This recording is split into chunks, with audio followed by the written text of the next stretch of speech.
Ensom stod jeg foran dødens dør og måtte ind og styrte ned i mørke og i ensomhed. Jeg drives frem med stormens hast. O Herre, Herre, hold mig fast. Jeg drives frem med stormens hast. O Herre, Herre, hold mig fast.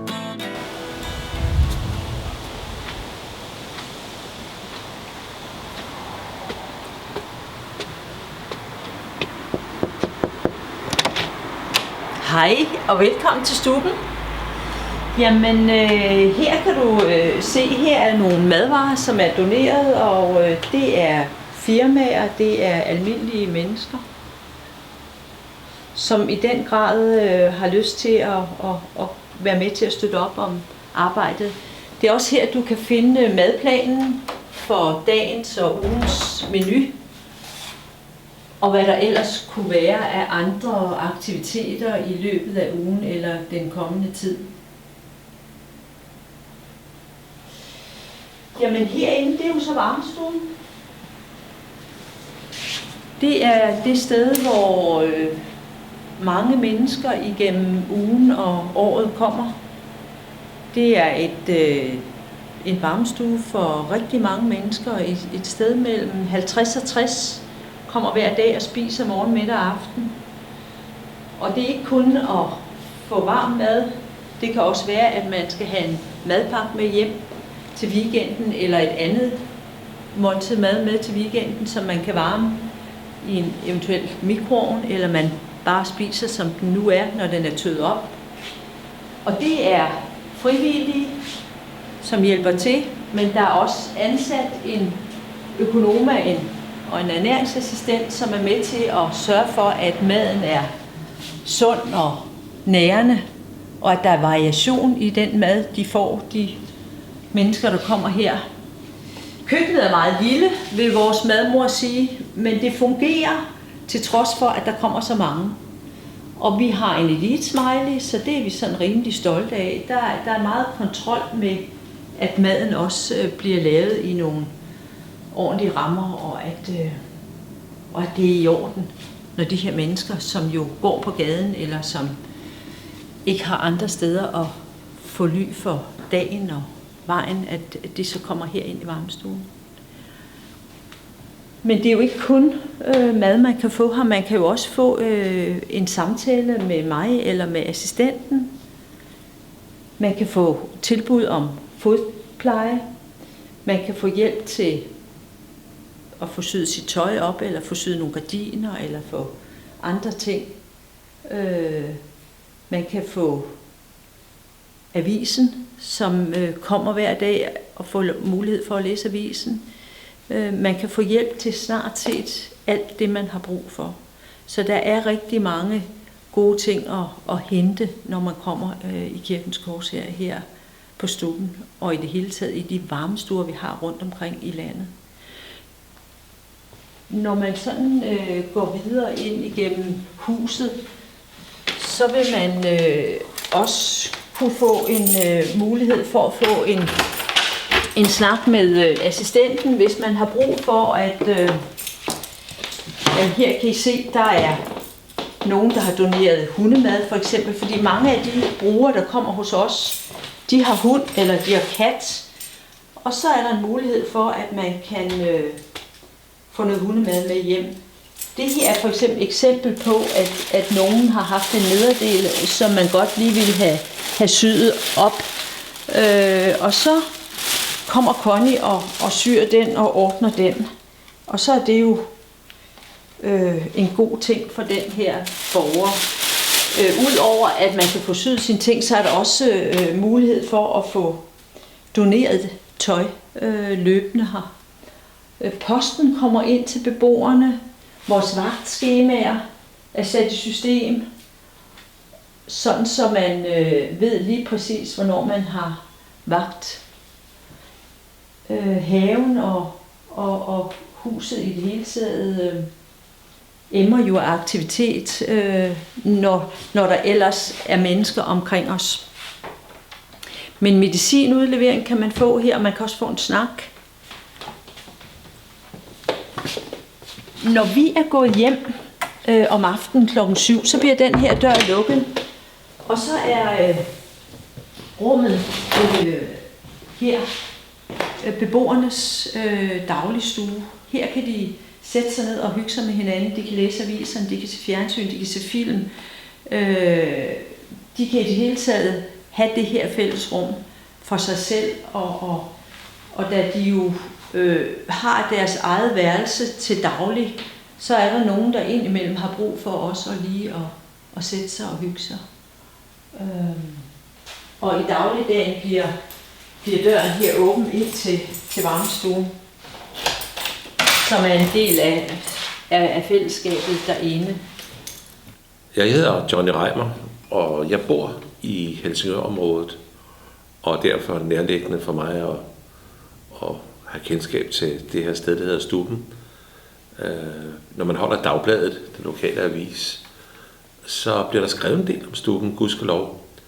Og jeg blev lidt nysgerrig efter, hvad det i grund var for noget, så jeg opsøgte til stedet og talte med dem dernede og fandt ud af, hvad det hele gik ud på. Og jeg har ikke været så forfærdelig mange steder, som man tager sig hjemløse, men på en eller anden måde så fascinerede mig det arbejde, der blev gjort. Det virkede så rigtigt og så helhjertet, og jeg havde også fornøjelsen at møde nogle af brugerne jo op på torvet, når jeg var rundt deroppe. Så jeg kender godt, hvordan de er, og hvor de har siddet rundt i byen, og det var spændende at se, hvordan de skulle komme herned og få noget at spise, og et bad, og hvad ved jeg. Så jeg blev sådan lidt bidt af det, og det er jeg sådan set stadigvæk, og jeg tror, det er mange år siden, jeg ved ikke. Jeg har boet op i 15 år, og jeg kan kun huske tilbage, jeg har kendt til Stubben her, så det er der en del år. Jeg ved ikke, hvor stor en forskel jeg kan gøre. Jeg ved, man mangler altid penge hernede, og jeg er jo ikke sådan en onkel Joachim rigtig, men jeg har da noget til over, som jeg engang imellem kan bidrage med i cool cash, vil jeg sige. Jeg har for vane om aftenen, når jeg klæder mig af, så tømmer jeg mine lommer for penge. Jeg har sådan uvane med, at jeg har penge løst i lommen, både sedler og mønter. Og om aftenen bliver sedlerne pænt lagt til side, og alle disse mønter, som jeg så tager op om aftenen, der har jeg en lille sparebøs til Stubben. Og der bliver samtlige mønter puttet i. Og det er lige meget, om det er 1 kroner eller det er 20 kroner. Når den er så fyldt op i løbet af et stykke tid, så har jeg en ny sparebøs, og så fylder vi den op. Og så når jeg sådan har 2-3 stykker af de der tunge der, så bevæger jeg mig herned og siger, værsgo, og tæl dem. Jeg aner ikke, hvor meget det er selv. Og jeg er altid spændt på at vide, hvor meget det er. Og det er som regel altid ved sommertid, hvor jeg ved, at man arrangerer en udflugt for beboerne her, og hvor man har behov for lidt hjælp. Det får man ikke udefra, til det her i hvert fald. Og det har så været en hjælp til, at man kunne tage på kanalrundfart. Og man har været i år på Falster og været rundt dernede og se forskellige ting. Og det er en stor glæde for mig for at vide. Og jeg er i grunden lidt ked af, at jeg ikke selv kan være en flue på væggen, eller måske oven have tid til at tage med. Og det kan jeg måske få på et eller andet tidspunkt, eller komme forbi på en eller anden måde. Men jeg har i hvert fald givet de mennesker hernede det indtryk, at hvis de på nogen som helst måde har nogle problemer, og det er lige meget hvad det er, så vil jeg gerne høre om det. Jeg ved ikke, hvor meget jeg kan gøre, men noget kan jeg måske gøre. Og hvorfor jeg gør det, for 15 år siden blev jeg slået til ridder af Malteserordenen, fordi jeg har lavet noget velgørende arbejde for nogle børnehjem. Og det er ligesom om Kirkens Kors her og en korsridder, de arbejder lidt sammen, tror jeg nok. Fordi vores formål det er i hvert fald at gøre noget for de nødstedte. Og sørge for, at dem, der lider nød, de skal få det bedre. Og det gør man hernede, og det vil jeg også godt bidrage til. Så som sagt, jeg gør, hvad jeg kan. Så de små ting. Jeg lavede en fræk aftale med den lokale bager ude, hvor jeg bor, og sagt, jeg ved jo, at det der brød, når klokken bliver 4-5 stykker, og I skal til at lukke, så bliver det jo bare smidt ned. Enten bliver det smidt ud, eller også laver jeg romkugler af det. Har noget imod, jeg kommer og får. Lige tager noget lidt med, og jeg kan tage med ned på stuben, så de kan få noget dernede. Og det fik jeg lov til, og så det har jeg så gjort nogle gange. Nu har han desværre lukket, så der er også lukket for det varme brød. Men det er sådan nogle af de der små ting, som ikke koster mig noget, ikke andet ulejligheden at hente det. Gæstetoiletterne er for eksempel noget af det, vi også er meget ømme omkring, at det er i orden, at hygiejnen på stedet også er i orden. Og det er faktisk det eneste sted, hvor vi har professionel hjælp til at foretage rengøring. Ellers er vi selv en del af rengøringsholdet her på stedet, sammen med beboerne, som jo er meget søde til også at hjælpe til. Men toiletterne herinde, det er noget af det, der er meget sådan fokus på. Og det kan man sige, at det er de faktisk også selv, dem der kommer her. Der går ikke lang tid, inden hvis altså håndklæderullen her er tom, at der er nogen, der kommer ind og siger, at nu mangler vi altså noget til at tørre hænder med. Og mange af dem, der kommer ind i vores varmestue, er også, det første de gør, det er faktisk også, at de går ud og vasker hænder, inden de spiser.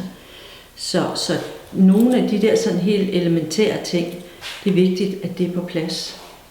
En lille hyggelig ting er jo, at vi får rigtig mange donationer.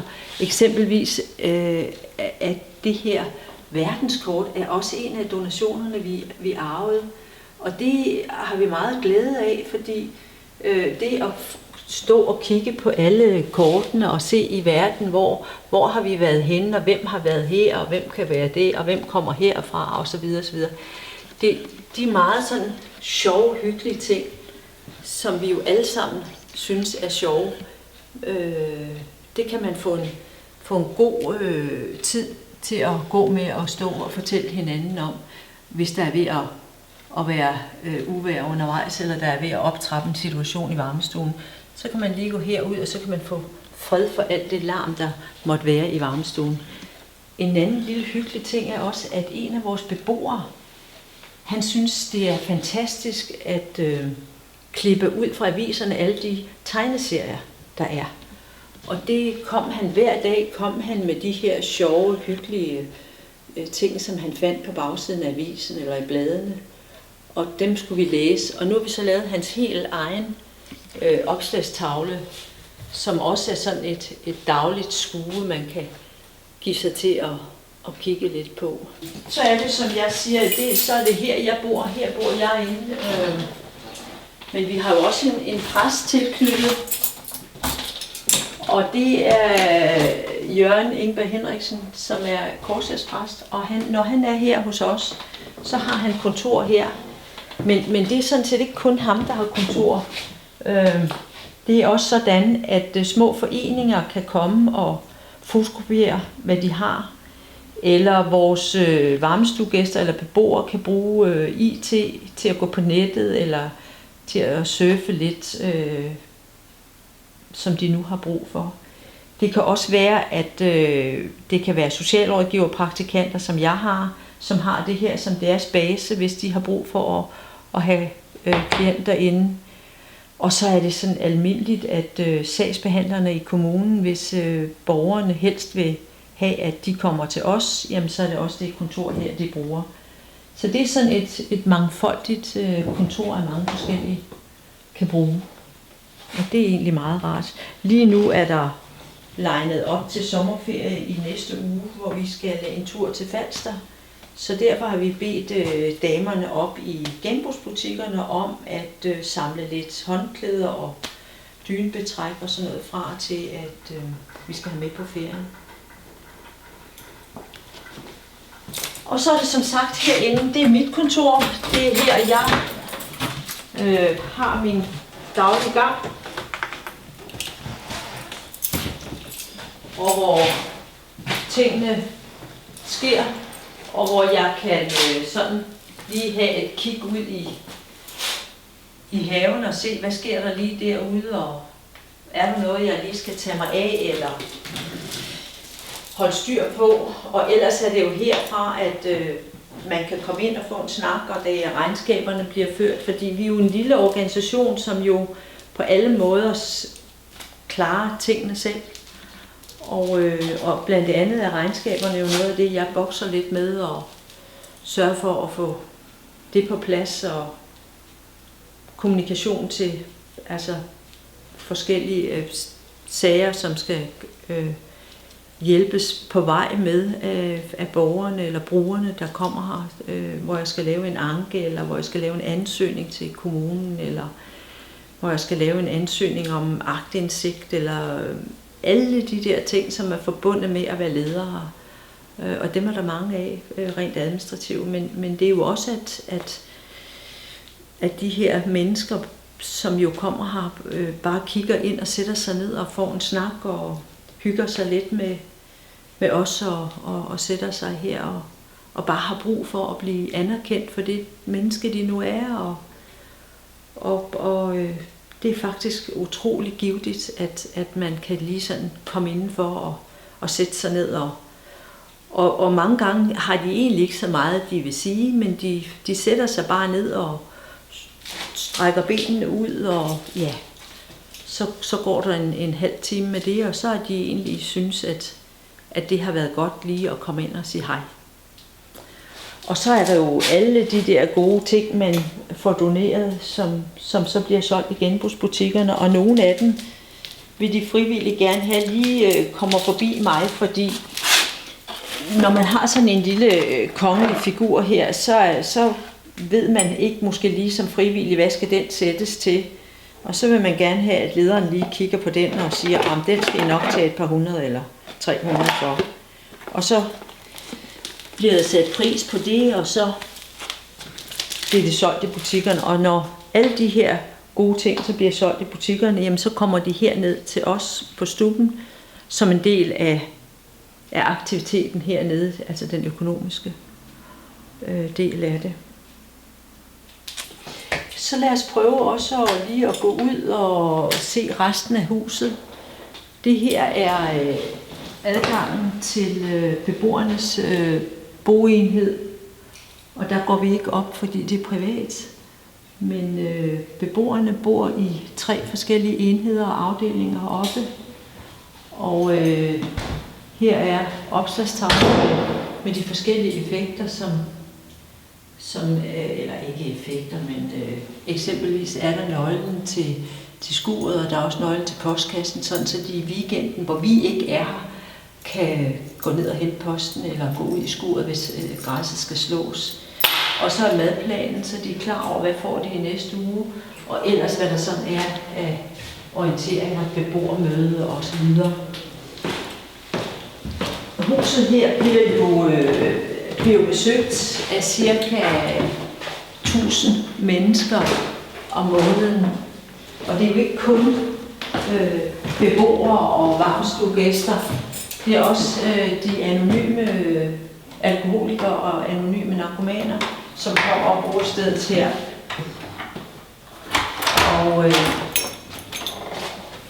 Og inde i kælderetagen her, der er der en dejlig konferencesal. Det hedder det nu, hvor vi har fået klinker på gulvene. Det er blandt andet også noget af det, som er sponsoreret. Selve rummene har været i en vældig dårlig forfatning, da vi overtog det, og vi har så fået lagt klinker på, som er doneret af menighedsplejen og Rotary og Lions, alle de der store foreninger, som har været med til at sponsere også selve istandsættelsen af kælderetagen her. En familie eksempelvis kom og satte de her plader op, så der blev isoleret, så der blev en ordentlig akustik herinde. Og rummet her bliver jo brugt hver evig eneste dag, enten af NA'erne eller også af malergruppen, som kommer her hver onsdag og har aktivitet. Litteraturgruppen bruger det. Vi bruger det til vores personalemøder, beboermøder, til undervisning, når vi har nogle undervisnings eftermiddag eller aftener. I det hele taget bliver kælderen brugt til utrolig meget. Juleaften for eksempel sidder vi nogle 37 mennesker nede ved små borde, og juletræet står legnet op, og der er hyggeligt og meget rart at være. Eller det kan være, at vi har en eller anden undervisningsdag, hvor nogen har brug for at være her, uden at vi er her. Så låner vi gerne lokalet ud, også til naboerne, som har deres generalforsamling eller sammenkomster hernede. Så på den måde bliver huset rigtig godt brugt. Der er 4 rum, og der er i det hele taget masser af rum hernede. Kunsten på væggene, det er malergruppen, som har stået for det. De mødes jo og har god aktivitet med hinanden en gang om ugen. Der er også vaskeriet.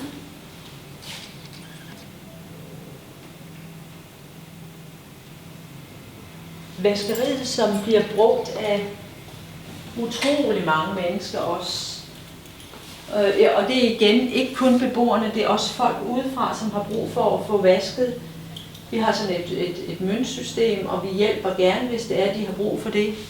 Og NA'erne og de grupper, der mødes hernede, har så hver deres skab, hvor de kan låse deres effekter ind i, så der ikke er nogen, der kommer til dem. De kan lave deres kaffe, og kartofler bliver skrællet, så der er sådan lidt multifunktion over det, kan man sige. Jamen altså, hvis man har brug for at få hjælp til at få vasket, jamen så kan man også få det. Det er også altså køkkenets, altså det der er beboerne, der får vasket her og så videre. Altså så der er mange ting. Rigtig mange bruger vaskeriet hernede. Det er faktisk noget af det, vi kan se, der har været godt. Det her er beboertøj, men det er fint at vaske. Så der er mange gode grunde til at have et vaskeri. Fordi noget af det, der jo også kan knive lidt, det er hygiejnen. Og den kan vi så afhjælpe ved, at man i hvert fald kan få vasket sit tøj her. Og at der er rent og pænt omkring en. Også i forhold til den beklædning, man har på. Nu har jeg boet hernede før, og det er 11 år siden, jeg har boet hernede. Og jeg har boet på første sal. Det var over fjernsynsstuen, så var jeg ind i toværelses. Og så var det 10 eller 11 år, så røg jeg ud, så ikke mit eget, ude i Sundparken. Noget af det, der er nerven hernede i kælderen, ud over vores aktivitetsrum, det er jo det er depotrum 2, hvor de store frysere er, og hvor der er håndpå med ting og sager. Lige nu er der så legnet op til det, vi skal have med på vores sommerferie. Men ellers er det jo her, at de store frysere står, og hvor køkkenet kan hente deres effekter ned til madlavningen. Og så er det jo også her, hvor vi for eksempel har de madportioner, som bliver solgt og bliver sendt med rigtig mange hjem. Madvarer, som er mangeartet af den overskydende mad, der er, det bliver frosset, og så kan de købe det med hjem.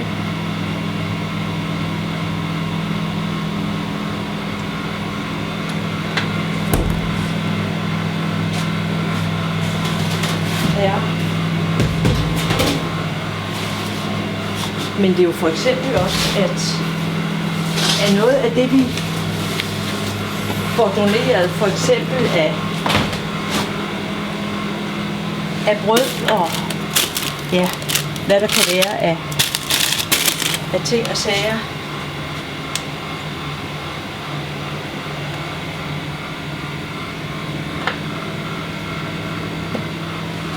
Der er mange fryser, og det er noget af det, vi har forsøgt at være. At vi ville egentlig gerne have haft et stort fryserum, men man kan sige, at rummet er jo ikke gearet til det, så der er sat fryser op, som er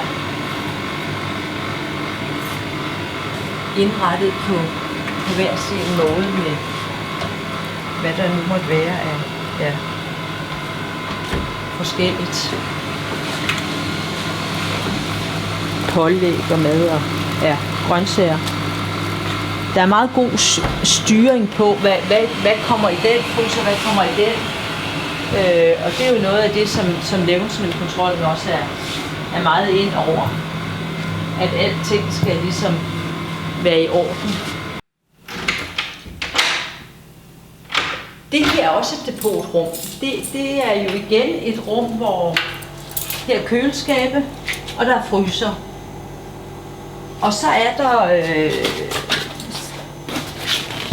donationen af kaffe, Merrild kaffe, som donerer eller har doneret. De er så holdt op med det. Men faktisk i nogle år donerede de kaffe hertil, men herfra i sommer er det slut. Vi har så et lille restdepot tilbage. Det er jo noget af det, der bliver drukket rigtig meget af, det er kaffe.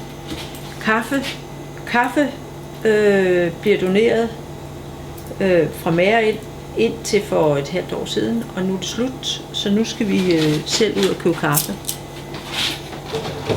Herinde er nogle af alle de der fantastiske donationer også.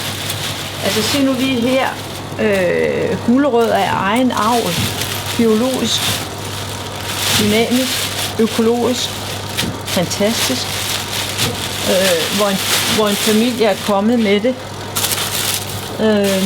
Sølvbeder, som til morgendagens skal laves skøn grøntsag, som en af de frivillige ville prøve at se, hvad hun kunne lave ud af. Ja. Jeg skal lige sørge for, at den holder til her. Ja. Igen. Fyldt med forskellige effekter.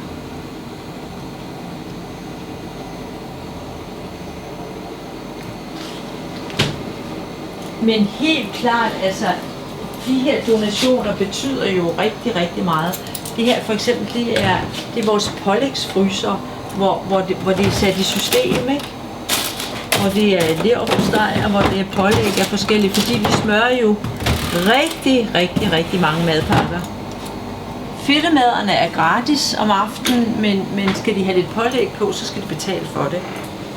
Og mange kommer og køber. Vi har for eksempel en, han kommer og køber 7 madpakker ad gangen.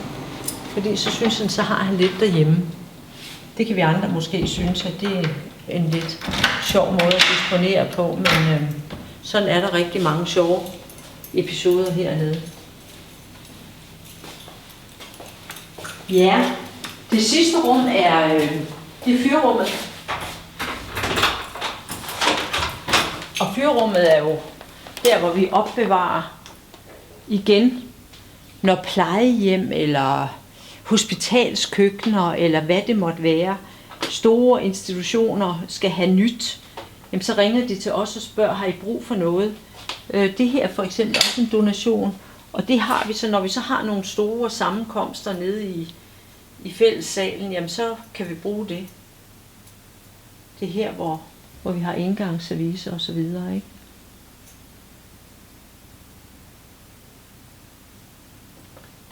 Ja. I det hele taget er kælderen, altså, den er guld værd, fordi det er her, vi har opbevaringsrummene. For eksempel er det også meget sjovt, at en donation, vi har fået fra et stort hotel, hvor de udskifter, når de udskifter deres sengetøj og deres gamle håndklæder og sådan noget, så det her, det er et værrud.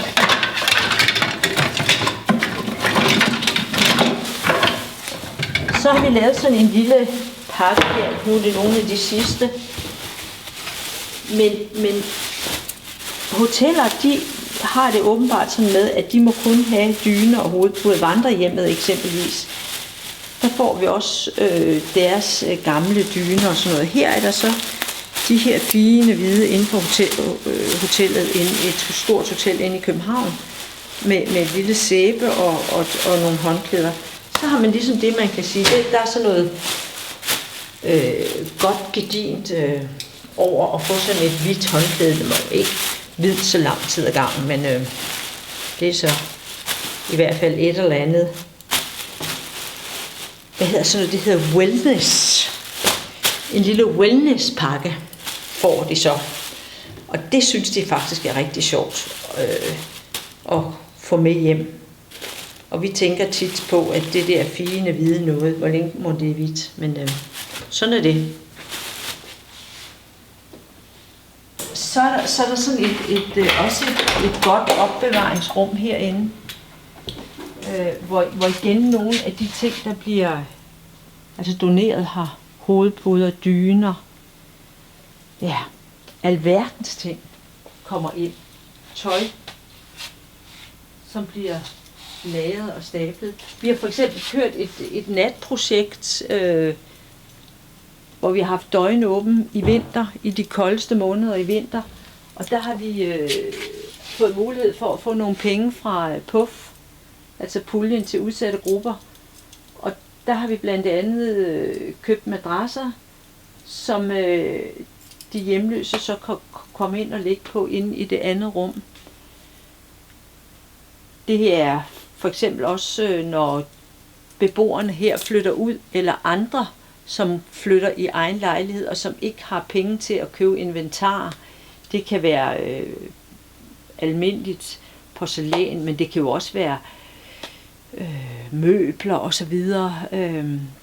Der har vi så vores genbrugsbutikker, eller vi har det overskud, der kommer ind her fra forskellige, som kommer og donerer det. Og det er noget af det, der bliver brugt her til at sætte det hen til de dage, hvor nogen kommer og siger, jamen jeg mangler nogle kopper. Kan jeg ikke få 4 kopper for eksempel? Okay, så går vi ned og finder 4 kopper, eller tallerkener, eller håndklæder, eller et bord, eller nogle stole, som vi rekvirerer fra vores genbrugsbutik. Ja, masser af ting. Her er en af vores beboere, som har tømt sin fars bo, og han har så doneret det til os. Alle de her håndværksting og sager. Det er så igen op til os at finde ud af, hvad skal vi gøre med dem? Skal vi sælge dem, eller skal vi bruge dem i nogle andre sammenhænge? Så logistikken skal ligesom være på plads. Man skal vide, hvad man har med at gøre, fordi der er rigtig mange, som gerne vil donere noget. Og noget af det kan vi bruge, og noget andet er vi nødt til at give på nogle andre måder end måske til de hjemløse. Og det bliver så for eksempel igennem butikkerne, hvor det bliver solgt i butikkerne, og så kommer overskuddet, altså pengene, kommer så herned. Så på den måde kører det ind i en cirkel og bliver brugt her lokalt på Stubben. Og det er noget af det, vi oplever, at rigtig mange synes er godt, at det bliver der, hvor nøden er, kan man sige. Altså at man kan se det. At det nytter, at man giver noget tøj, eller man giver noget mad, eller man giver nogle effekter, som den enkelte har brug for. Ja. Altså igen, sådan et kæmpe stort, et stor fladskærm, som vi jo har, altså, jeg ved ikke, hvad vi skal bruge den til, men måske kan vi få brug for den til noget kursusvirksomhed på et tidspunkt. Men tanken er jo meget god at tænke tilbage på, at nogen jo, i stedet for bare at smide det ud, jamen, så kommer det herned. Og pludselig så er der nogen, der finder ud af, at det skal bruges til et eller andet. Beboerne kan bruge det nede i fællesstuen. Altså, vi skal nok få brugt det på en eller anden måde. Jamen det her, det er jo sådan en kasse med mange forskellige ting i, ikke? Som en af vores beboere, han tømte sin fars bo. Og man kan sige, altså nu er der for eksempel en saks her, ikke? Den er god. Men der er et eksempel sådan en fugtsvans. Jeg tror, det hedder en fugtsvans. Det kunne jo sagtens være, at vi fik brug for sådan en, når vi skal lave et eller andet. I hvert fald så er der jo mange af beboerne, som synes, at det er rart nok, at vi har lidt værktøj ind imellem. Der er også nogle andre ting her, det ved jeg ikke lige, men altså på en eller anden måde er det jo fint nok, at man ikke bare smider det ud, at man tænker, at der er nok nogen, der kan bruge det. Og det tænker jeg også, at det skal der nok være. Der er for eksempel sådan et læstativ her, jamen det kunne godt være, at der var en hjemløs, der havde brug for det på et eller andet tidspunkt til lige at ligge i telt under. Mange forskellige ting. God idé, at man ikke bare smider ting, men at det kan bruges igen. Der er sådan en lille hammer her, ikke? Den er også meget god at kunne bruge, hvis det var. Eller en lommelygte for eksempel, hvis man som hjemløs ligger i et telt og ikke har noget lys på sig. Det kunne være, at der skulle nogle nye batterier i, men altså, tingene kan jo virke. Jamen, jeg hedder Stefan, og jeg er 32. Jeg er blevet spurgt, om jeg vil medvirke til den her ting, og der har jeg sagt ja, fordi jeg synes, at Stubben er et rigtig godt sted at være og bo. Til dels på grund af al den hjælp, der bliver ydet, både fra personalet, fra de andre beboere. Jamen altså, Stubben for mig har hjulpet mig utrolig meget. Blandt andet med at prøve at få styr på min økonomi. Den har det med at halte lidt en gang imellem. Som så også leder mig ind på, hvorfor jeg havnet på Stubben. Det er, at jeg havde lidt problemer med min kontanthjælp en måned. Og så, kunne jeg ikke betale min husleje hos min udlejer. Og det gik så i orden i måneden efter, men jeg kunne stadig ikke betale den forrige måneds husleje, så jeg røg ud. Og ja, så skulle jeg jo så prøve at finde noget nyt. Og så foreslog kommunen, at jeg prøvede at ringe hertil, eller Skansegården i Hillerød.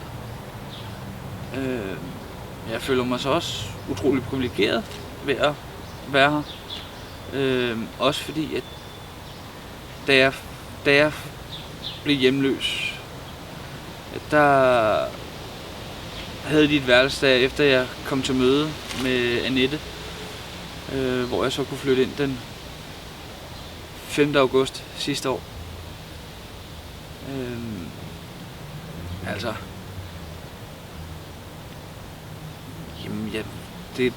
Jeg kan ikke beskrive nok om, hvor godt det er. Altså både karakterbygningsmæssigt, også det med, altså der tænker jeg på selvværd. Det er utroligt. De er rigtig gode til at hjælpe dig med at bygge dig op igen. Eller som man kan også sige det, hjælpe dig ud af det hul, man har gravet sig selv ned i. Så er der jo, altså madordningen, den er jo i hvert fald god for beboerne, vil jeg sige. Altså morgenmad og frokost inkluderet i huslejen, kan man ikke klage over.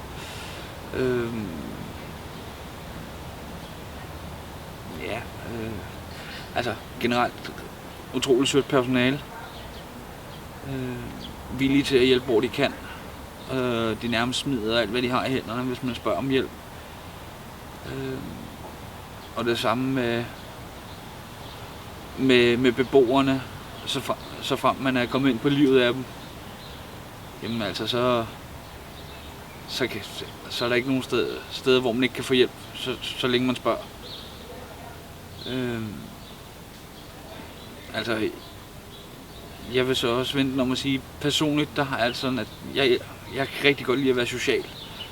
Jeg tror også, det er en af grundene til, at jeg har sagt ja til det her. Men det er også fordi, at sidder jeg for mig selv hjemme, så bliver jeg mere indlukket. Og det har jeg det ikke godt med. Så det er også en rigtig, rigtig, rigtig vigtig ting for mig.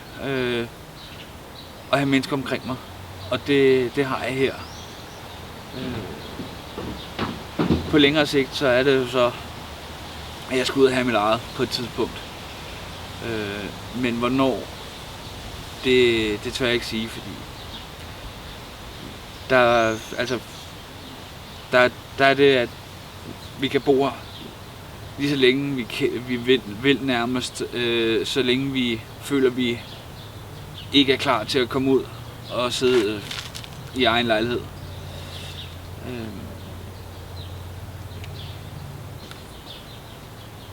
Men udover det, altså jo, vaskemulighederne, jamen det er jo, altså vi har vaskemuligheder, tøjvask og tørring er jo også en god ting, vi har.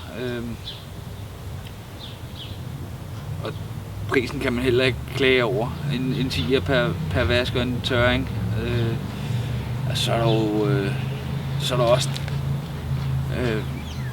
vores fællesområder, altså haverne, eller forhaven og baghaven. De er utrolig velholdte. Jeg har fået gjort det sådan, så at jeg føler mig hjemme, og det er mit hjem. Godt nok er der nogle af tingene, der ikke er mine egne, men det har stadig givet mig den følelse om, her bor jeg. De fleste mennesker, når de ser en hjemløs sidde på en bænk med en bajer i hånden op på torvet, går nogle gange i en bue udenom, fordi vedkommende udstråler måske ikke lige frem. Hvad skal man sige? Det allerbedste måske sidder i nogle gamle klude og ubarberet og lugter lidt af spiritus og virker måske lidt uhumsk. Og så får folk det indtryk, at der hvor de holder til, det er jo så nærmest sådan en rotterede. Der kan man i hvert fald ikke sætte sine ben, medmindre man har sådan nogle dragter på eller et eller andet. Og det er jo slet ikke tilfældet. Det her sted er jo fantastisk. Det er jo ligner en lækker restaurant jo, hvor man kunne gå hen og spise. Og det gør folk jo så også, uanset om de er hjemløse eller er indimellem, at der nogen øvrigt, der kan komme her også. Så det billede, folk danner sig af et sted, hvor hjemløse holder til, det er ofte meget, meget forkert. Så derfor skal man ikke være bange for at komme herned og kigge. Og man skal heller ikke være bange for i øvrigt, når man møder en på torvet, og gå hen og sige, hej med dig, hvordan har du det i dag? De bliver så glade for dig indimellem. Og det er godt, at de snøvler lidt, når de vender tilbage. Men sådan er de. Det vigtigste for mig, det er, at der er nogen, der tager sig af og passer dem. Og vinteren har været en hård tid. Jeg kan huske, at jeg talte med Annette om overnatningssteder hernede. Hvad der sker om vinteren, fordi det er jo ikke alle, der sover her. Og hvis de ligger og sover i 15 graders frost udenfor, den er jo ikke så god. Så det hang sammen med, at jeg også optrådte for Lars Larsen, Dyne Larsen, til en stor julefrokost, han havde for sit personale over i Odense. Og jeg sagde til ham, jeg kan godt komme og optræde, men på en betingelse, det er, at jeg får udbetalt mit honorar i sovepose. Og at du dobler op. Således at det honorar, jeg skulle have for soveposer, der lægger du det samme oveni. Og den var han med på. Så lige pludselig stod vi med en pokkers med soveposer, og vi delte ud rundt omkring, både inde i København og heroppe, dem der nu ville have noget. Så der har også Lars Larsen været med til at hjælpe lidt til. Men der skal altid være nogen lige til at sparke til dem. Ellers gør det nok ikke. Jeg hedder Leif Jensen, og jeg bor her, fordi jeg kom ind, efter jeg fik en hjerneblødning en gang, for 6,5 år siden cirka. Og så har de taget sig af mig lige siden. Og så kører jeg med som frivillig hjælper på vores bil, når vi er ude og hente ting og sager for folk til genbrug. Så det er sådan set det, jeg hjælper til med her i huset. Frem for at sidde stille på min bare røv, det gider jeg altså ikke. Ja, vi har en genbrugsforretning heroppe på Rosenkildevej, hvor vi køber ud og henter ting og sager hos folk, som donerer det til os. Og så, ja, det hjælper jeg til, som chauffør medhjælper. Det gør jeg hver dag, undtagen om onsdagen, der har jeg fri. Møbler og ting og sager, som folk gerne vil af med, så dem donerer de til os, så vi kan så sælge videre. Og så tjene nogle penge. Og de penge, vi tjener ind, for det genbrug, det går ud i skoven her til klubben, eller til stuen. Det er sådan set det. Ja, hvad er det for nogen? Det er mange folk, der kommer her. Det er nogen, der er på bistand, som ikke har nogen steder at bo. Sådan noget. Vi skifter af til ud her, hvor der er nogen, der flytter herfra, og så lige pludselig står et ledigt værelse, så kommer der nogle andre ind og bo. Sådan det. Der er stort set fuldt belagt her, altid. Det er sjældent, der står et værelse tomt. Alt for længe i hvert fald. Det bliver hurtigt beboet. Personale her? Ja. De er alle tider. Der er ikke noget her. Alle tider mennesker. Glade og friske. Alt muligt. Der er ikke noget at klage over overhovedet. Så jeg er glad for at bo her. Ja, i hvert fald. Og vi får god mad. Der er ikke noget at klage over. Sådan det.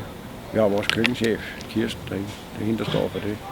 Og det er alt muligt. Det er rigtig dejligt med. Hverdagsmad og alt muligt. Altså, det er bare rigtig lækkert.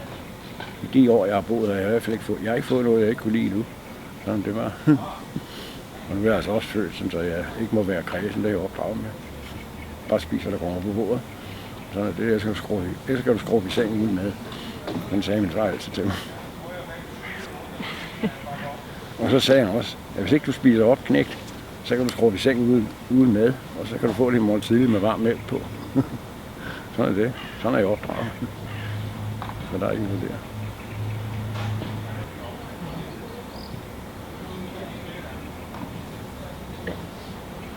Nej, dengang derhjemme der med spisning og sådan noget, der var ikke noget med at være kredsen. Bare spise, hvad der bliver serveret. Så kan du skrue i sengen uden mad. Jamen, jeg har en datter og en svigersøn og mine børnebørn. De kom sidst. De var her, der var til min fødselsdag, det var i januar. Og så var de var en gang her i. Det var sidste sommer også. Så skulle bare lige se, hvordan jeg boede. Så tog vi en tur på Kronborg bagefter. Det ville de godt se. Det er lækkert at bo her. Jeg kan godt lide at være. Skønt. Jamen altså, det her, det er, kan man sige, vores hovedcentral. Fordi det er herfra, tingene bliver leveret og ligesom bliver uddelegeret herfra. Vores tøjforretning i Klostergade har lager dernede i kælderen, som de henter eller får udbrunget tøj herfra og så ned til Klostergade, når det bliver sorteret og vasket og hvad der ellers sker. Men folk de kommer med ting og sager hertil, som vi lige studerer og undersøger, om det er noget, der skal videre til lospladsen, eller om det er noget, vi kan sælge. Eller så er det Leif, der knokler, må jeg sige. Sådan er det. Ja. Ja, og det er så køretiderne i dag, eller køresedlerne til i dag, som Per og Leif skal ud og hente møbler hos. Så, og der har vi sådan en, hvad skal man sige, en ugeplan der, en dagplan. Så de sætter, der står om tirsdagen, det er til i dag, og så ellers derudad. Så det er når folk de ringer til os og hører, om vi vil modtage nogle ting. Så har vi sådan nogle køresedler, vi skriver på. Så Leif og Per, de ved, hvad de skal, og hvor de skal hen, og hvornår de skal, og hvilken dag de skal, og sådan nogle ting. Det er mere for at have styr over, hvordan og hvorledes deres arbejdsdag skal man sige, fungere. Kirkens Kors her, det er Annette Lauritsen. Hvad kan jeg hjælpe med? Det er bare en rigtig god idé. Det vil vi gerne. Ja. Okay. Ved du hvad, det finder vi bare ud af. Ja. Super. Det er rigtig, rigtig flot. Jamen, tak. Ved du hvad, det er bare helt i orden. Det gør vi. Fint. Jamen, det er godt. Tak skal du have. Tak. Hej. Det var for eksempel en af vores leverandører, kan man sige. En af dem, der støtter os lokalt. En af vores meget gode og trofaste støtter, som kommer med madvarer hertil, eller har et eller andet lækkert, som vi kan bruge i den daglige husholdning her. Og det er ikke de eneste, altså det kan være materialer, som vi skal bruge i forhold til malergruppen. Det kan være pensler, det kan være maling, det kan være, der er rigtig, rigtig mange ting. Det kan også være, at dem, der støtter os, for eksempel har masser af grøntsager i haven. I sidste uge for eksempel fik vi masser af tomater og agurker og sølvbeder og jamen, et væld af friske grøntsager, som vi kunne bruge. Det kan være et ostemageri uden for Helsingør Kommunes grænser, som har hørt om os, og som kommer med oste, som er skåret lidt forkert, eller har fået en skæv vinkel på det, som så bliver doneret herop til. Det kan også være Helsingør Kommune, som har haft noget i overskud fra deres et løb, de har haft for eksempel, hvor vi kommer og henter nogle madvarer, eller noget vand, eller der kan være rigtig, rigtig mange forskellige donationer. Det kan være, at der er for eksempel et firma, som har lyst til at donere en koncertoplevelse eller en tur et eller andet sted med en båd. Det kan være, at vi skal ud og se en film, og bagefter måske hen og spise et sted, eller omvendt. Der er rigtig, rigtig mange, både store og små virksomheder i lokalområdet, men også uden for lokalområdet, som finder vej til os, og som donerer, og som støtter op om arbejdet. Det kan være konkret effekter, som vi kan bruge i det daglige, men det kan også være, at det er penge, som kommer ind og bliver bestemt til noget helt afgørende for de her mennesker, om det er en tur på vandet, eller det er en udflugt, eller det er en sommerferie, eller det er til noget nyt inventar hertil. Der er sådan set ingen grænser for, hvad vi kan forestille os, at vi kunne blive betænkt med. Og det er der rigtig, rigtig mange andre mennesker, som også tænker, at det må være lige noget for Stubben, eller det må være lige noget for Kirkens Gårdsager, at vi kommer med de her effekter. Og det er vi selvfølgelig utrolig glade for, fordi det betyder, at vores sted her kan fungere. Jeg er frivillig, fordi jeg synes, jeg kan mærke, at det gør en forskel. Jeg synes, det er dejligt at kunne mærke og vide, at det virkelig hjælper det her. Det hjælper virkelig meget, og man føler, at man gør en god indsats for dem, som nu engang har brug for det. Vi har en malergruppe på Stubben også, hvor vi er nede om onsdagen, og der kan vi jo så se, hvor vi er oppe at spise, at dem, som kommer, er så utrolig glade for at kunne få et måltid mad, og de kan gå ned og bade, og de kan vaske deres tøj, mens de spiser, og jamen, det er en fornøjelse, det er det altså. Og så har vi jo utrolig godt samarbejde her med alle os frivillige. Vi har det så dejligt sammen. Det er ligesom vi er en stor familie alle sammen. Det synes jeg er rart. Det synes jeg virkelig, det er. Og så også, når man kommer hjem, man er træt, og man er helt færdig, fordi jeg kan ikke ellers normalt arbejde. Jeg er invalidispensionist, men det kan jeg, og det føler jeg virkelig, at det gør mig godt også. Så det er sådan en win-win situation, så det er jo rart jo. Altså, jeg har jo ikke den direkte kontakt med dem, der kommer hernede. Altså, det er jo ikke sådan, vi sidder, og jeg sidder og skriver op, hvad mangler du af underbukser, eller hvad kan vi gøre specielt for dig. Jeg har jo mest den direkte kontakt med Annette hernede, for det er jo ligesom hende, jeg pingponger med omkring de der ting her, og det går fint. Så er der noget i den ene eller anden retning, og de ved også hernede, at hvis det gælder optræden, og jeg ellers kan de pågældende dage, så vil jeg frygtelig gerne også komme forbi og være med til noget indsamling. Jeg tror, jeg har været her nogle gange til deres markeder hernede, og der har været talt om noget også op i kirken. Det har jeg vist aldrig nået, det har jeg til gode nu. Men jeg tror, man skal være bidt af det. Jeg tror, man kan ikke tage det her overfladisk og sige, nå, nu har du været nede og hjulpet dem med en udflugt, og nu har du i hvert fald gjort, hvad du kunne, og så ikke mere. Jeg tror, hvis man bliver bidt af det, og ligesom fylder tingene op og siger, hvor går det nu? Er der noget andet, vi kan gøre? Så vil det jo være fint. Og jeg har det som sagt med, at jeg opsøger også selv nogle gange nogle ting. Der var et meget sympatisk par pædagoger, tror jeg det var. Det læste jeg i Dagbladet, at de tog en tur til Rumænien hvert år, hvor de så forinden havde samlet tøj sammen og alt muligt andet, som de skulle ned og aflevere dernede.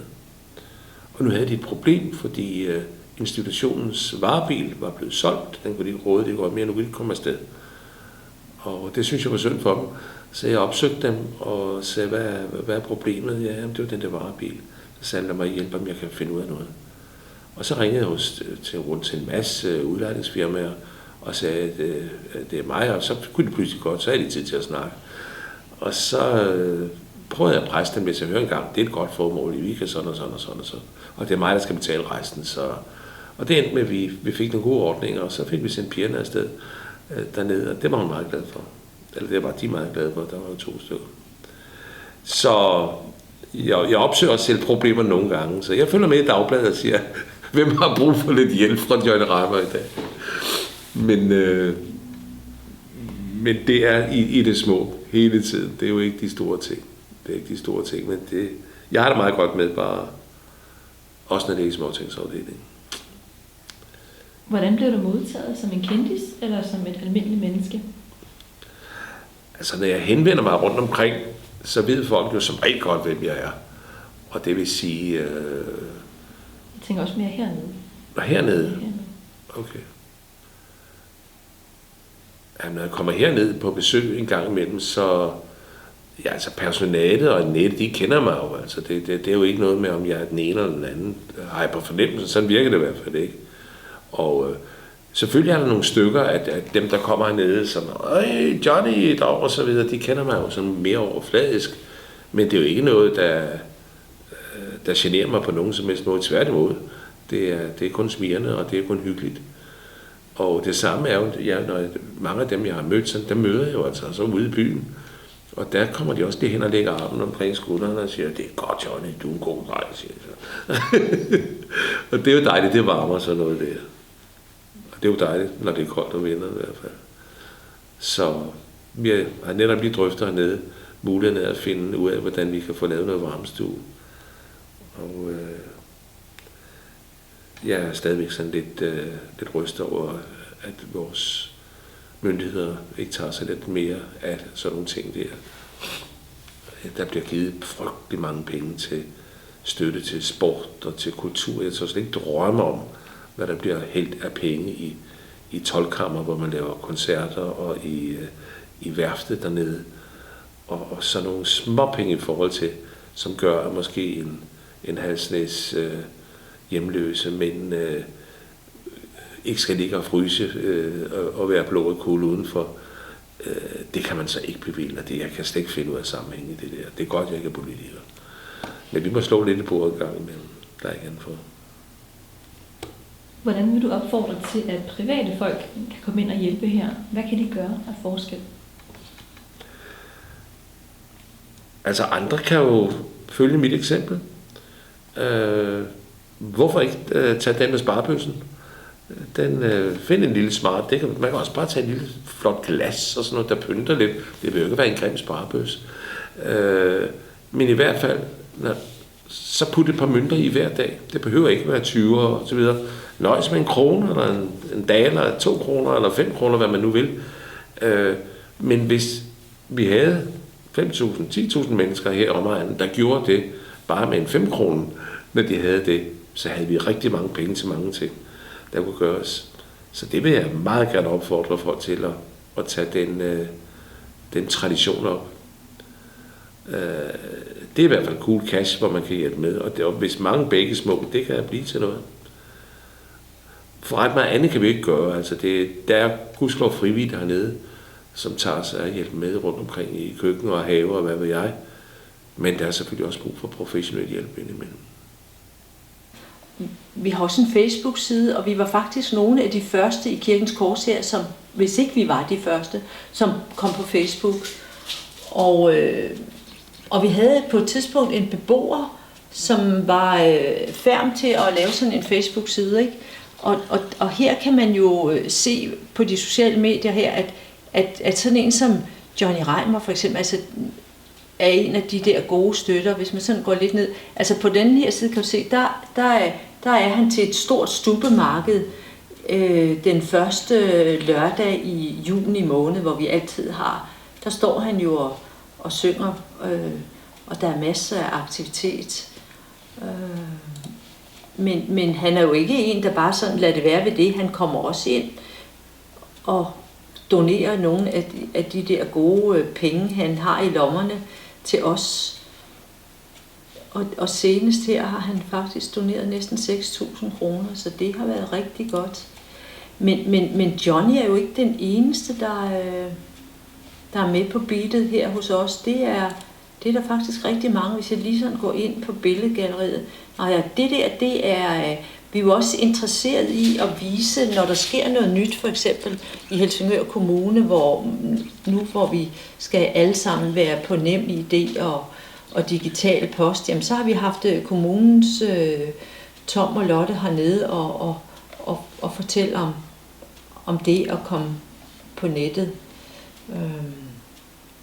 Men mange forskellige kan I se her, at der optræder på Stubben og giver deres indlæg. For eksempel Ulrik Benkar her, de har været her 3 gange og lavet en gratis koncert, hvor de der unge mennesker spiller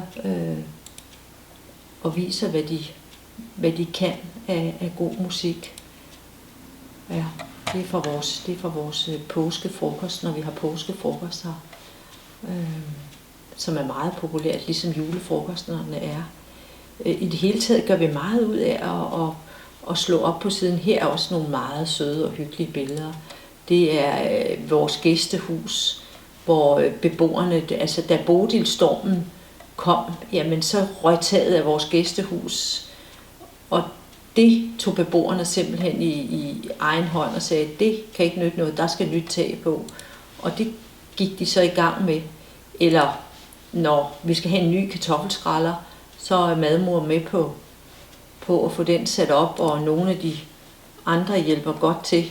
Eller her et hyggeligt billede, ikke? Hvor en lille skole, altså med nogle gode skoleelever, kommer og har bagt en masse hyggelige kager og hjælper til i varmestuen. Så det er som ikke kun de voksne, eller når Candice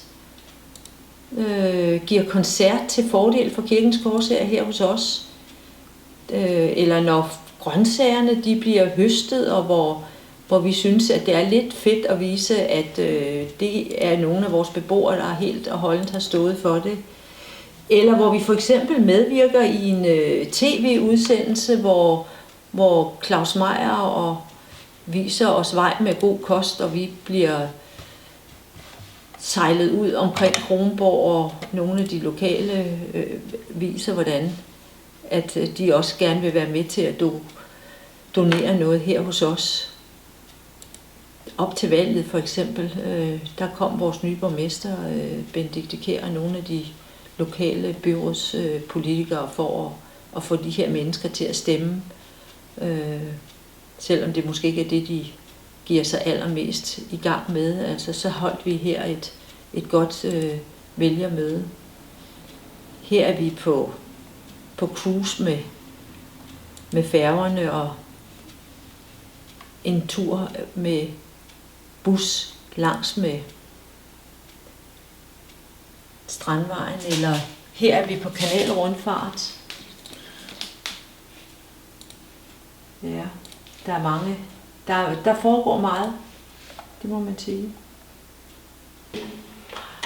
Nu går vi lidt ud i haven. Haven er jo et helt Eldorado for sig. Altså, der foregår meget aktivitet herude. Og meget af det bliver holdt af beboerne. Og er lavet, altså skuret for eksempel, cykelskuret har beboerne selv lavet. Det er et sted, hvor man kan sidde og hygge sig. Lige nu har vi udlejet, kan man kalde det, vores gæstehus. Der er nogen, der låner gæstehuset ind imellem. Det er noget bedre at ligge for låst dør, end at ligge på en bænk. Der er hverken lys eller varme, men man kan låse sin egen dør.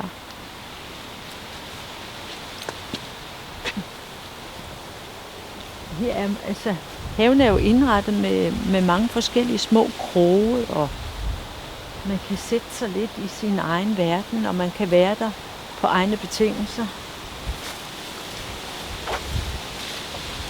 Der er også dage, hvor vi har grillarrangementer, og hvor man så kan enten grille i den store grill, eller man kan grille i den her grill, som også er en donation. Og der er også nogle af beboerne, som selv på eget initiativ laver lidt grillaften her. Så det er ikke uden effekt at have en have som den her. Der kan foregå rigtig meget. Lige nu er den lidt forsømt. Det har været en hård sommer, hvor tørken har indvirket. Drivhuset her er for eksempel også et projekt, som beboerne har været med til at sætte i søen. Og Porcellen og ja. Men det her har også et bedre tider. Så lige nu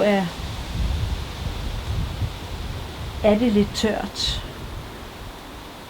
Og der skal jo nogle kræfter til, og det er jo igen det der, når man har med mennesker at gøre, som ikke altid har lige meget overskud, så kan man ikke altid regne med, at det bliver fuldt helt til dørs.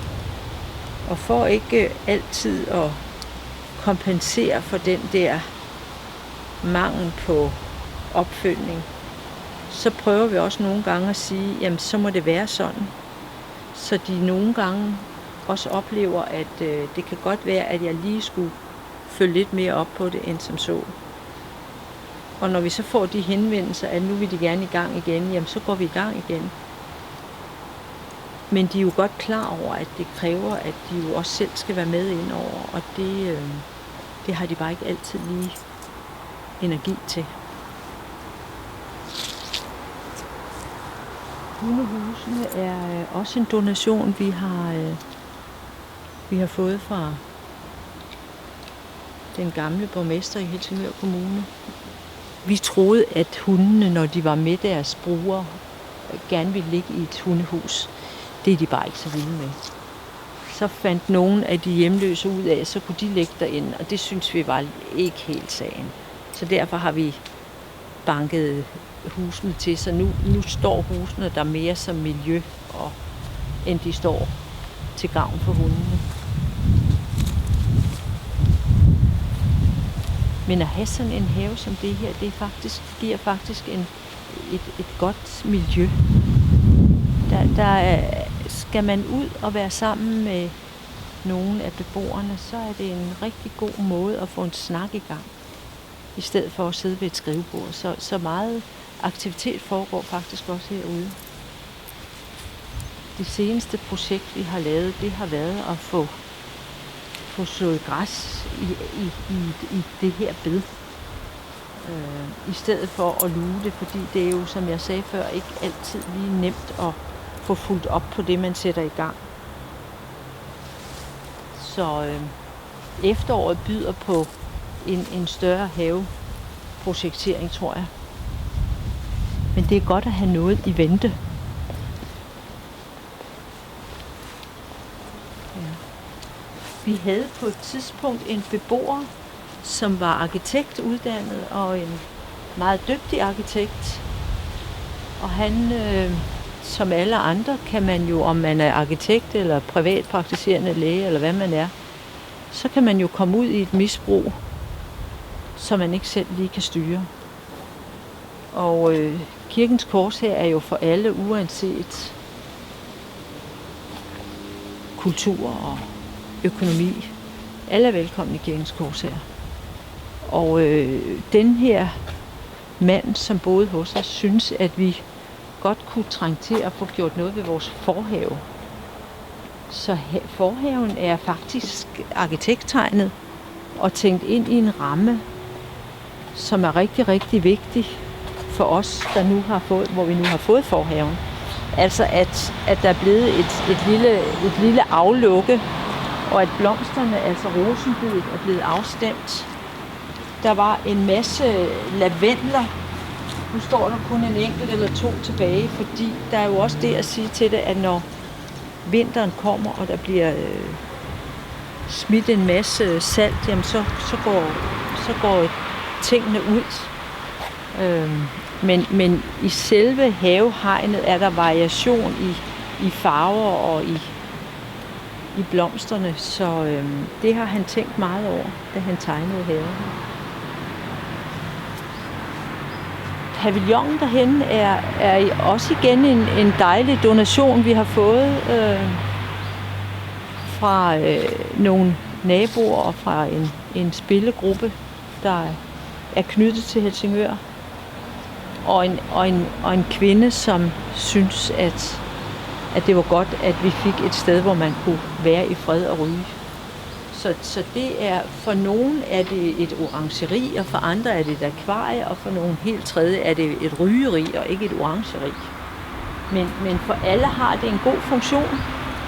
Nogen kan sidde derinde om vinteren og spise med deres hunde, som ikke kan være sammen med nogle andre hunde, og omvendt. Der er rigtig god energi i at have et orangeri som det her, og et sted. Ja. Og så er vi faktisk ved indgangen. Så har vi været turen rundt.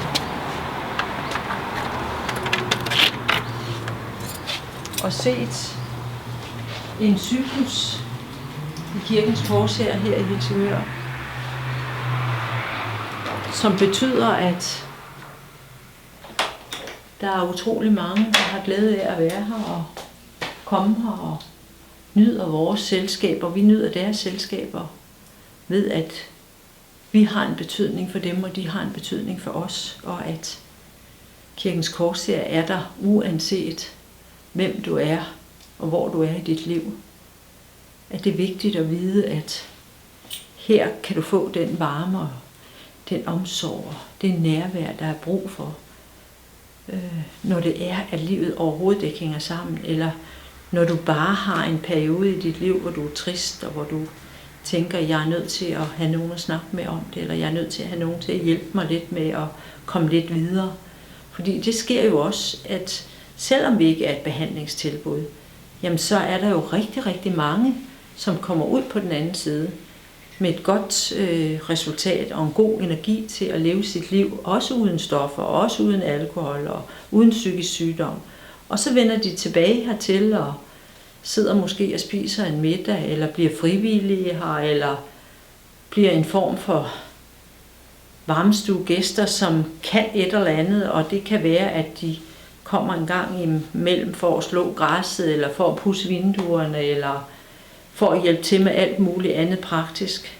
Så på rigtig, rigtig mange måder, så har vi nogle gode energier med hinanden, uanset om vi er frivillige, eller vi er lønnet, eller vi er brugere, eller vi er gæster, eller vi er beboere. Det foregår i en eller anden samhørighed med hinanden.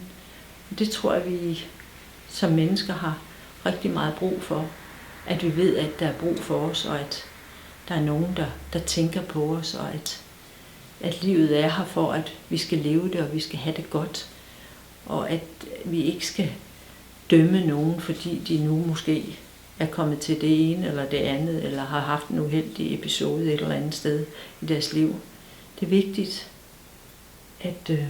at vi kan være her som mennesker. Og det tror jeg er vigtigt, at det er det, vi som Korsets medarbejdere signalerer, at det er rart at komme her. Der er grænser for, hvad vi vil finde os i. Og sådan er det jo for alle mennesker, at det er vigtigt, at der er rum til at leve, og at det rum også har grænser for, hvad der er tilladeligt. Og det lever de op til. De kan komme her lige så vind og skæve det er. De må bare ikke misbruge på stedet, og det gør de heller ikke. Og kommer de med en halv guldbejer i lommen, jamen så er de første til at komme og aflevere den. Eller at vi lige husker dem på, at den skal du lige aflevere ude i køkkenet, og så skal vi nok sørge for, at du får den igen, når du går herfra. Så på den måde er der en ro blandt vores gæster og blandt de frivillige, som vi alle sammen sætter utrolig meget pris på. Og det tror jeg er vigtigt, at man er fælles om at holde en god energi og en god varmestue. Altså, at der er noget sammenhæng i det, og at det ikke er vores, men det er et fælles projekt, vi har. Ja, først er der øde, ikke? Hvad står der i bilen? Der var øde og tomhed. Ja, det eneste skete, det var, Guds ånd svævede over vandene. Ja, nej, var der allerede vand der? Jo, over vandet. Den gamle dag troede de jo, vandet det kommer ned fra himlen, så må der altså være et vandlag.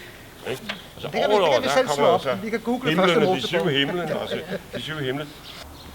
Altså den læseklub, som vi har her, var egentlig ikke min idé oprindeligt, men det var derimod Allans idé.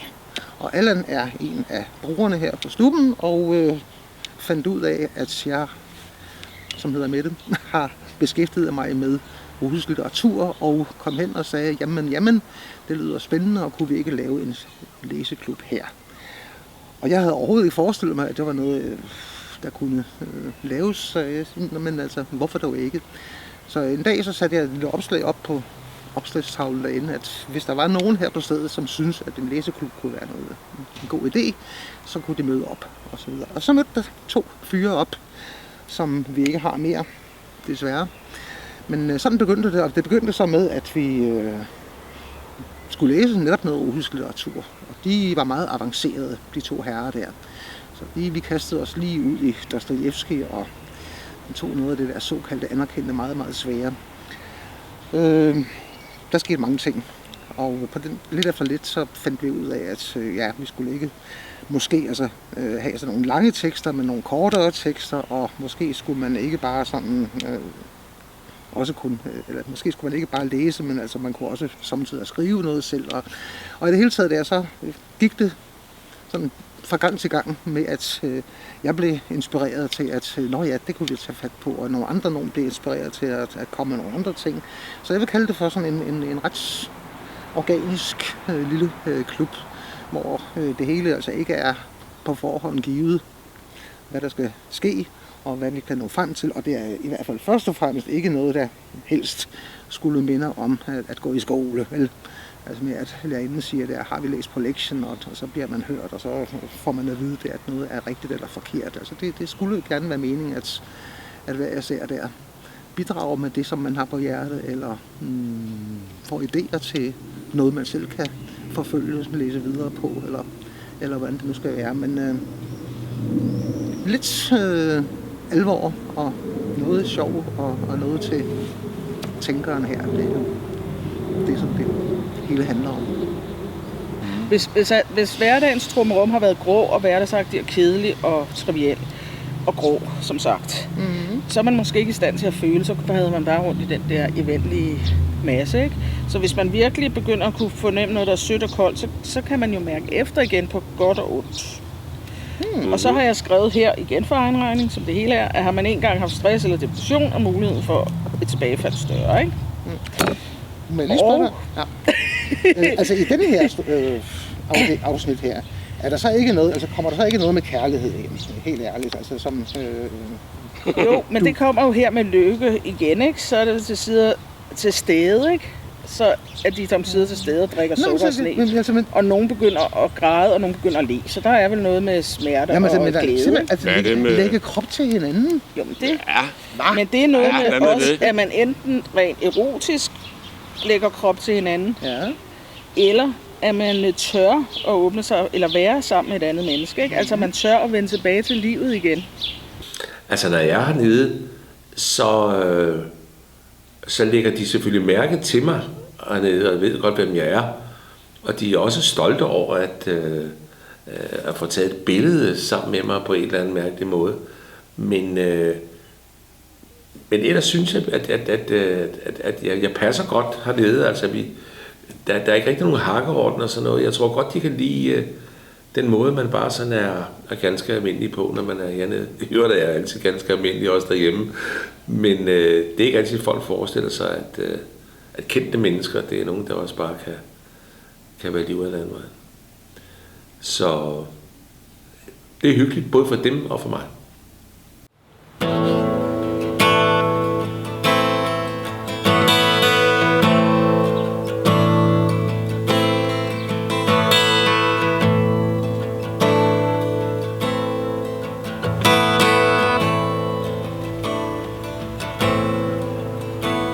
Jeg vandrede verdens vej. Vandrede verdens vej.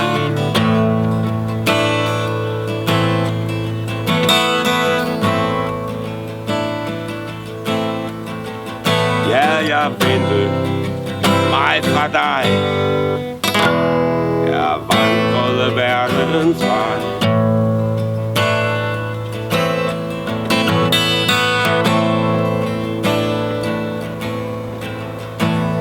Jeg gemte mig i mit skjul. Gemte mig i mit skjul.